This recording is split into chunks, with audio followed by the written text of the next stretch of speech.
So good evening everyone. দেখতেই পাচ্ছ আমি সন্ধেবেলায় চলে এসেছি ভিরিঙ্গি কালীবাড়ি, মানে ভিরিঙ্গি মায়ের মন্দিরে। চারদিক দেখতে পাচ্ছ বেশ ভিড়। আজকে শুক্রবার, আজকে মায়ের জন্মদিন। মায়ের জন্মদিনের জন্য আমি চলে এসেছিলাম কালীবাড়ি পুজো দিতে। তো যদিও আমি তো মায়ের কাছে আজকে যেতে পারছি না, তো যাই হোক চলো, পুজো টুজো আমার দেওয়া হয়ে গেছে। দেখো চারদিকটা বেশ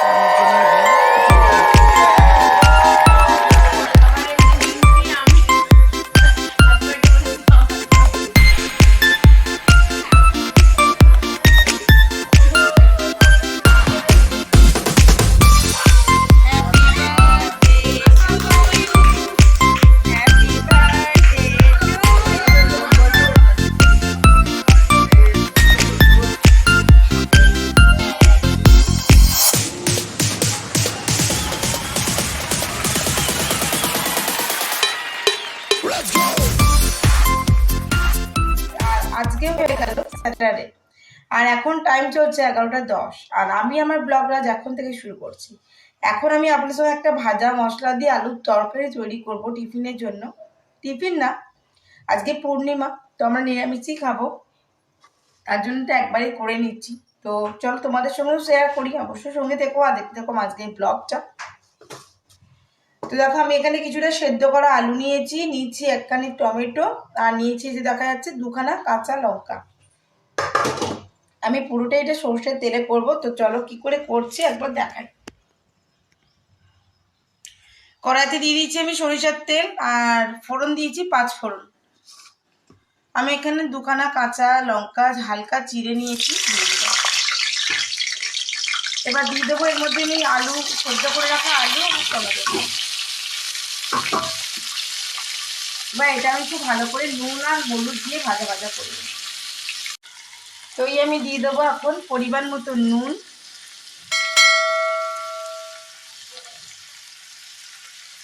আর এবার দিয়ে দেবো হলুদ। দেখো দেখাই আমি দিয়ে দিয়েছি হলুদ, আর একটুখানি দিয়েছি কাশ্মীরি রেড চিলি পাউডার। তারপর আমি এটাকে খুব ভালো করে আমি এখানে ভাজা ভাজা হতে দিয়ে দিয়েছি, আর একটুখানি জাস্ট একটুখানি আমি আদা গ্রেট করে এর মধ্যে দিয়েছি, আর কিছু দেবো না। সেটা একটু ভাজা ভাজা হওয়ার অপেক্ষা। আর এইভাবে খুন্তির পিছনে করে এভাবে আলুগুলোকে একটু স্ম্যাশ করে দেবেন।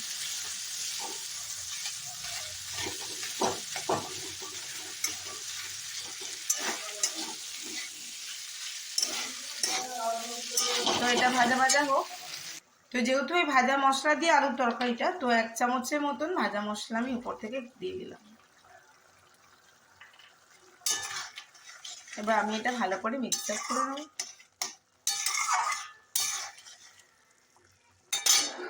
আর দিয়ে দেবো পরিমাণ মতন জল, কেন আলু জল টেনে নেবে। আমি এবার এটা মানে ফুটবে, তারপর আমি দেবো একটুখানি চিনি। তো রেডি হয়ে গেল আমার ভাজা মশলার আলুর তরকারি।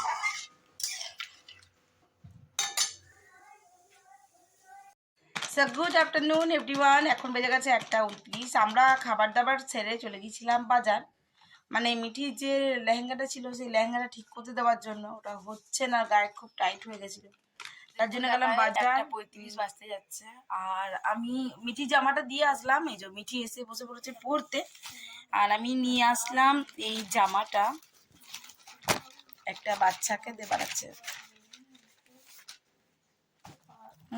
তো আবার এখানে করে জামা নেওয়া যেতে আমি একটা সেট নিয়ে নিয়েছি, দেখতে পাচ্ছেন সেটটা।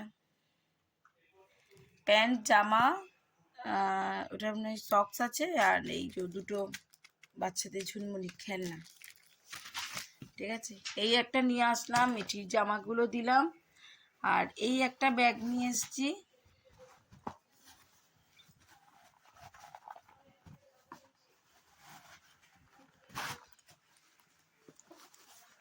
এই যে ব্যাগটা কেমন আমার ব্যাগে, আর এই যে ব্যাগটা এরকম দেখতে কেমন হয়েছে বলবেন। কালকে ছিল সিজার জন্মদিন, আমার মায়ের জন্মদিন। তো মায়ের জন্মদিনে তো আমি যেতে পারিনি, আপনাদেরকে বললামই। তো আজকে একটা দেখি ছোট করে কেক বানাবার চেষ্টা করছি, এবারে করব। আর যেটা করব সেটা হলো এই যে মায়ের জন্য যে ব্যাগটা নিয়ে আসলাম আপনাদেরকে দেখালাম, তার সঙ্গে আমি আমার বানানো কার্ডও দেবো। মিঠি দেওয়ার জন্য যে কার্ডটা বানিয়েছি আপনাদেরকে দেখিয়েছি, সেটা দেবে। আর তারপর দেখি আমরা তো কালকে, আমি তো কাল সানডে ক্লাসে যাব, তখনই আর কি মায়ের একটু ছোট করে বার্থডে সেলিব্রেট করব। একটু সকাল সকালে একটু পায়েস টায়েস করে নিয়েই যাব আমি সঙ্গে করে। তো এই আর কি।